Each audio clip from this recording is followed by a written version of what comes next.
ሰላም እንደምን አላችሁ? አማኑኤል እባላለሁ የኢንሹራንስ ባለሙያ ነኝ። ዛሬ ስለ ኢንሹራንስ ወይም መኪና ስትገዙ የሚያስፈልጋችሁን የኢንሹራንስ አይነት ምን አይነት ኢንሹራንስ አይነት መግባት እንዳለባችሁና እስከምን ድረስ የኢንሹራንስ ከቨሬጅ ወይም ዋስትናዎቹን ማግኘት ያለባችሁ እስከምን ድረስ ነው የሚሉትን ነገሮች ዛሬ በደንብ ብሬክዳውን አድርገን እናያለን ማለት ነው። ለዚህ ቻናል አዲስ የሆናችሁ ሰብስክራይብ በማድረግ ቤተሰብ መሆናችሁን እንዳትረሱ። በደንብ አድርገን ዛሬ ስለ የኢንሹራንስ አይነቶች ምንድናቸው፣ ኢንሹራንስ እስከምን ድረስ ነው ከቨር የሚያደርግልን ኢንሹራንስ ሶስተኛ ወገን ዛሬ በደንብ የምናየው ሶስተኛ ወገን ኢንሹራንስ ነው። ሶስተኛ ወገን ኢንሹራንስ እስከምን ያክል ድረስ ነው ከቨር የሚያደርግልን ወይም ምንድነው ለኛ የሚሰጠን ጥቅም እና ኢንሹራንስ ሶስተኛ ወገን ኢንሹራንስን የምንገባው ፖሊስ መንገድ ላይ አስቆመው ኢንሹራንስ አላደስክም ብሎ እንዳይቀጣም ብቻ ነው ወይስ እኛ በደንብ ተረተነው ስለ ኢንሹራንስ ወይም ሶስተኛ ወገን ኢንሹራንስ ሊያቢሊቲ ነው ለሌሎች ሰዎች ነው ሶስተኛ ወገን የሚገባው ስለሱ ስለ ኢንሹራንስ አገልግሎት ምን ያክል እውቀት አላችሁ? ይሄንን የሶስተኛ ወገን ኢንሹራንስ ወይም የተለያዩ ኢንሹራንስ አይነቶችን በደንብ ብሬክዳውን አድርገን ዛሬ በዚህ ቪዲዮ እናያለን። አብዛኛው ሰው ሶስተኛ ወገን ኢንሹራንስ የሚገባው በትክክል እውነቱን ስንነጋገር ትራፊክ እንዳይቀጣው መንገድ ላይ አስቁሞ እንዳይቀጣው ወይም ትራፊክን ከመሸሻ አንጻር ነው እንጂ ጥቅሙ እስከምን ድረስ እንደሆነ ማንኛውም ሰው የሚረዳው አይመስለኝምና ይህንን ነገር ዛሬ በደንብ ጥያቄ ካላችሁም ኮሜንት ላይ ታስቀምጡልኛላችሁ። ስለ ሶስተኛ ወገን ኢንሹራንስ ዛሬ በደንብ እናያለን ማለት ነው። ሶስተኛ ወገን ኢንሹራንስ ስንገባ እንደየመኪኖቹ ይለያያሉ። መቼም ሁላችንም እናውቃለን። ሶስተኛ ወገን ኢንሹራንስ እንሄድና የሚከፈለውን ክፍያ ብቻ ነው ስንት ብር ነው የሚከፈለው ብለን የምንከፍለው የሚሰጠን ጥቅም ምን እንደሆነ እስከምን ያክል ድረስ ከቨር እንደሚያደርግልን ከቨሬጆቹ እስከምን ድረስ ናቸው ትራፊክ እንዳይዘን ብቻ ነው ይሄን ኢንሹራንስ የምንጠቀመው። በደንብ እውቀቱን ተገንዝበነው አንሄድምና ብዙ ጊዜ እኔም ኢንሹራንስ ስለምሰራ በየቀኑ በጣም ብዙ አይነት ደንበኞችን አስተናግዳለሁና እነዛ ደንበኞች ምን ያክል እውቀት አላቸው? እውቀቱ የላቸውም። በቃ ለመረዳትም ዝግጁ አይደሉም። ለማስረዳት የምችለውን ለማስረዳት እሞክራለሁ። በየቀኑ በጣም ብዙ አይነት ደንበኞችን አስተናግዳለሁና እነዛን ደንበኞች ቁጭ ብሎ ማስተናገድም አንድ የራሱ የሆነ ዲሲፕሊን ይጠይቃል። በዛው ልክ ደግሞ ኢንሹራንሱን ቶሎ ገዝተው መሄድም የሚፈልጉ ሰዎች አሉ። ነገር ግን እናንተ ብልጥ ከሆናችሁ ኢንሹራንስ መኪና ከገዛችሁ በኋላ ስለ ሶስተኛ ወገን ኢንሹራንስ ግዴታ ነው። ኢትዮጵያ ውስጥ ማንኛውም ዓለም ላይ ሶስተኛ ወገን ኢንሹራንስ ግዴታ ነው፣ አስገዳጅ ነው። አስገዳጅ ስለሆነ ብቻ ሳይሆን እኛንም ከምን አይነት ነገር ይጠብቀናል የሚለውን ነገር አውቃችሁ ሶስተኛ ወገንን እንድገዙ ስለምፈልግ ዛሬ ይህንን ቪዲዮ ለእናንተ ልሰራ ተገደድኩ ማለት ነው። ሲጀመር ሶስተኛ ወገን ከወርዱን ጀምር። ሶስተኛ ወገን ወይም ሰርድ ፓርቲ ኢንሹራንስ ይባላል። በኢንሹራንስ ተርም ሰርድ ፓርቲ ኢንሹራንስ ወይም የሶስተኛ ወገን ጥያቄ ሲመጣብን እኛ ላይ እኛን ወክሎ ኢንሹራንሱ የሆነ ጣራ አለው፣ የሆነ ገደብ አለው። እስከዛ ገደብ ድረስ ኢንሹራንሱ ይከፍልልናል። እሱ ምንድነው? ሶስተኛ ወገን ኢንሹራንስ ስትገቡ የእናንተ መኪና ቢጋጭ የእናንተ መኪና ማሰራት አይደለም። ኢንሹራንሶች ብዙ አይነት ኢንሹራንስ አይነቶች አሉ። ዋናዎቹን እነግራችኋለሁ። ሰርድ ፓርቲ ኢንሹራንስ የሚባል አለ፣ ሶስተኛ ወገን ኢንሹራንስ ኮምፕሬሄንሲቭ የሚባል አለ፣ ወይም ኦን ዳሜጅ የእናንተ መኪና ላይ ለሚደርስ አደጋ ነገር ግን ያንኛው መኪና ያሰራል። የግጫችሁትን መኪና አደጋ ያደረሳችሁበትን መኪና ያሰራል። የእናንተ መኪና ጥፋተኛ ሆነም አልሆነም የእናንተ መኪና ኢንሹራንሱ የማሰራት ግዴታ አለበት። ኦን ዳሜጅ ኢንሹራንስ የሚባለው ማለት ነው። ፋየር ኢንሹራንስ የሚባል አለ፣ ማሪን ኢንሹራንስ። እነዚህ ብዙ ናቸው፣ ብዙ ኢንሹራንስ አይነቶች ናቸው። ዛሬ ግን እናንተን ማሳየት የፈለኩት ሰርድ ፓርቲ ኢንሹራንስን ነው። ቀጣይ ላይ ኦን ዳሜጅ ኢንሹራንስ ወይም ሙሉ ኢንሹራንስ ለመኪናችሁ ስትገቡ ምን አይነት ከቨሬጅ አለው፣ እስከምን ያክል ድረስ ነው ከቨር ሊያደርግላቸው የሚችለው። ኢንሹራንሶች ደግሞ በኢንሹራንሶች ጋር ስትሄዱ ኢንሹራንሶች ሁሉንም የኢንሹራንስ የሚገባ ሰው በጣም ነው የሚማረረው። እነሱንም የምትማረሩበትን ሚስጥር ምን ማድረግ እንዳለባችሁ ከወዲሁ ጥንቃቄ ማድረግ እንዳለባችሁ በደንብ ብሬክዳውን አድርጌ ሌላ ቪዲዮ እሰራላችሁ ለስለ ኦን ዳሜጅ። ዛሬ ግን ሁሉንም ሰው ለሚያስማማው እያንዳንዱ ኢትዮጵያ ውስጥ ኦልሞስት በቃ ወደ 1 ሚሊዮን የሚጠጋ ተሽከርካሪ ነው ያለውና አብዛኛው ሰው ኢንሹራንስን ሶስተኛ ወገን ኢንሹራንስ ይገዛል። ግዴታ መግዛትም አለበት። ያ ኢንሹራንስ ምንድነው ጥቅሙ? ሶስተኛ ወገን ኢንሹራንስ እንግዲህ የሚጠቅመው ምንድነው? የእናንተ መኪና ሌላ መኪናን ቢገጭ፣ የእናንተ መኪና ሌላ ፕሮፐርቲን ወይም ቤት ላይ ሄዶ ቢጋጭ፣ ወይም አጥር ቢደረምስና አጥር ላይ ጉዳት ቢያደርስ፣ ለምሳሌ ኮሪደር ላይ ያሉ ዛፎችን ቢገጭ፣ ኮሪደር ላይ የቆሙ መብራቶችን ቢገጭ፣ መንገድ ላይ ሰው ሲያልፍ ወይም ሲረማመድ የእናንተ መኪና እዛ ሰው ላይ ጉዳት ቢያደርስ እነዛን ጉዳቶች ሊሚቴሽን አለው እስከምን ያክል ድረስ ይሸፍንላል የሚለውን ማወቅ አለባችሁ። በዚህ ልክ ዛሬ እሱ ነው የምነግራችሁ። ለምሳሌ አንድ ሶስተኛ ወገን ኢንሹራንስ ማንኛውም መኪና ለምሳሌ ከቤት መኪና ጀምሮ ትንሹ ልንገራችሁ፣ ከሞተር ሳይክል እስከ ትልቁ እስከ ተሳቢ ድረስ እነሱ መኪናዎች የሚገቡ ሶስተኛ ወገን አላቸው። የሚያደርሱት የጉዳት መጠንም እንደየመኪኖቹ ወይም እንደ ተሽከርካሪዎቹ መጠን ይለያያል። የሚከፍሉትን ክፍያ ለኢንሹራንስ የሚከፍሉ ክፍያ የተለያየ ነው። የሚያደርሱት የጉዳት መጠን በዛው ልክ የተለያየ ስለሚሆን ማለት ነው። ለምሳሌ አንድ ሰው ኢንሹራንስ ሄዶ ኢንሹራንስ ሲገዛ የ1 ዓመት ኢንሹራንስ ነው የሚገዛው። የ6 ወር የለም፣ የ3 ወር የለም፣ የ1 ወር የለም። ኢንሹራንስ አስገዳጅ ነው የሚገዛው። የሶስተኛ ወገን ኢንሹራንስ ወይም ሰርድ ፓርቲ ሊያቢሊቲ ኢንሹራንስ የሚባለው የሚገዛው ለ1 ዓመት ከቨር ነው። ለ1 ዓመት ስትገዙ ግን ምንድነው ከቨር ያለው? ለምሳሌ አሁን ከቅርብ ኦልሞስት 2 ዓመት ሆነ ተሻሽሏል። ክፍያ የምትከፍሉትም ከፍ እያለ መጥቷል። በዛው ልክ ደግሞ ከቨር የሚያደርግላችሁም ነገር ከፍ እያለ መጥቷል። ከቨር የሚያደርግላችሁ ነገር ምንድነው? ሌላ መኪና ብትገጩ፣ መንገድ ላይ የቆሙትን ዛፎች፣ የተለያዩ ነገሮችን ብትገጩ እስከ 200 ሺህ ብር ድረስ ከቨር ያደርግላችኋል። 200 ሺህ ብር ከ200 ሺህ ብር በላይ ከሆነ ምንድነው የሚሆነው? እስከ 200 ሺህ ብር ድረስ ያለውን ያ ኢንሹራንስ የገባችሁበት ኢንሹራንስ ለዛ ለተጎዳው ፓርቲ ይከፍልና እሱ ከመሃል ይወጣል። ከ200 ሺህ ብር በላይ ከሆነ ግን እናንተ ወይም ወደ ባለቤቱ ወደ ሹፌሩ ይሄዳል ማለት ነው። በህግ ይሄንን ትጠየቃላችሁ።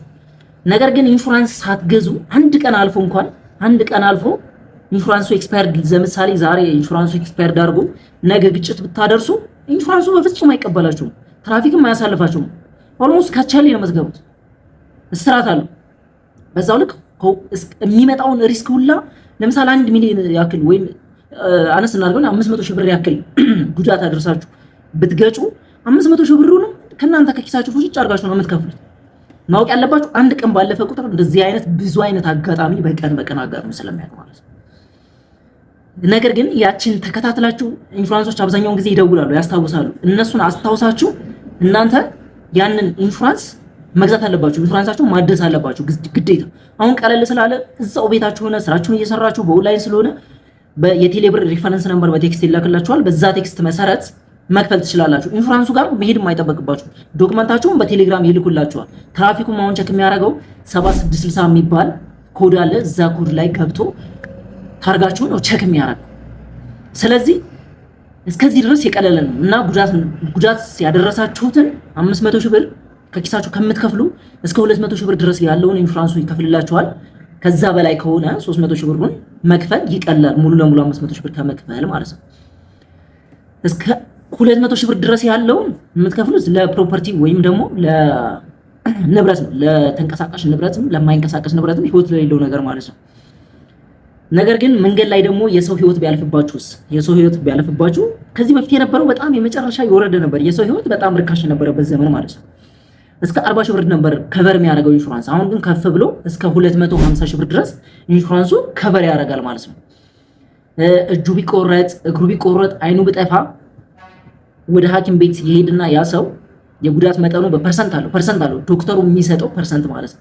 እሱ አናሊስት ተደርጎ እስከ ምን ያክል ፐርሰንት ነው የሚለው ማክሲመም እስከ 250 ሺህ ብር ድረስ አካል ቢጎል ወይም ዲሴቢሊቲ ሊያቢሊቲ ይባላል። ዲሴቢሊቲ ቢሆን ወይም አካለ ጎደሎ ወይም አይኑ ቢጠፋ እግሩ ቢቆረጥ እና እነዚህ መሰል ጉዳቶች ቢደርስበት እስከ 250 ሺህ ብር ድረስ ቤዝዶን ግን የዶክተሩ አናሊሲስ ይፈልጋል። ዶክተሩ የሚሰጠው ሪኮሜንዴሽን ይፈልጋል ማለት ነው። እስከዛ ድረስ ከበር ለማድረግ ህይወቱ ቢያልፍ ግን ቶታሊ እስከ 250 ሺህ ብር ድረስ ለእያንዳንዱ ሰው ከበር ይደረጋል ማለት ነው። ለምሳሌ አንድ ሎንችን መኪና 30 ሰው የሚጭን መኪና ተገለበጠን ብለን አያድርገውና ተገለበጠና 30ውም ሰው ህይወቱ አለፈን በል ለ30ውም ሰው ያ ኢንሹራንስ እስከ 250 ሺህ ብር ድረስ የመክፈል ግዴታ አለበት። ኢንሹራንስ ጥቅሙ እስከዚህ ድረስ ነው። ኢንሹራንስ አትገቡ ያን መኪና ቢገለበጥ ግን በእያንዳንዱ ሰው ተጠያቂ የምትሆኑት እናንተ ባለቤቱ ናችሁ ማለት ነው። ከዚህ ጋር ተያይዞ መንገድ ላይ ሲያልፍ ብዙ ጊዜ ጉዳት የሚደርሰው የሰው